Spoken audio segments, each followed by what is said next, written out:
एक दूसरी पार्टी के नाज़िम साहब वो भी कभी कभी कहते हैं कि तरक्की तो हमने की थी कराची की। भाई तरक्की के लिए पैसे प्रेसिडेंट आसिफ अली जरदारी साहब ने दिए थे और आप इस बात का बरमला इजहार करते रहे हैं।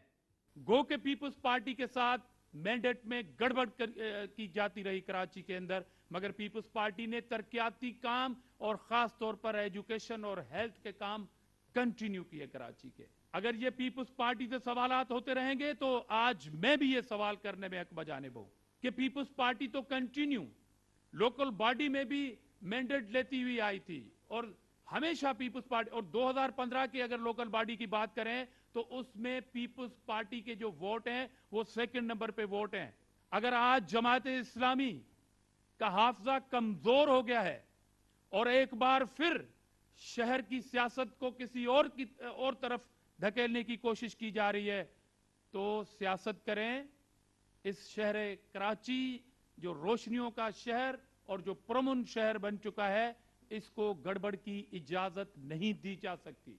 जब भी वतन को लहू की जरूरत पड़ी तो सबसे पहले ही गर्दन हमारी कटी, फिर भी कहते हैं हमको ये अहले वतन, ये चमन है हमारा तुम्हारा नहीं।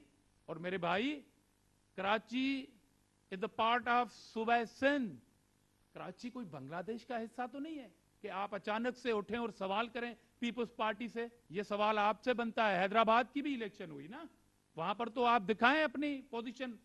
तो ये अचानक सा मैंडेट कैसे हुआ? क्या आपकी यहां पर कोई नेशनल असेंबली की एक सीट थी? क्या आपके पास कराची से कोई सेनेट की निशस्त है? आपको इतना बड़ा मैंडेट फिर कैसे मिला?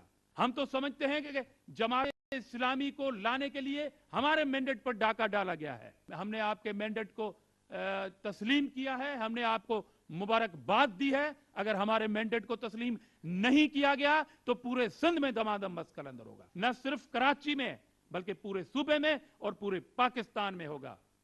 और हम जानते हैं कि पेट के मरोड़ क्या हैं आपके। स्टार न्यूज, जियो पाकिस्तान के लिए।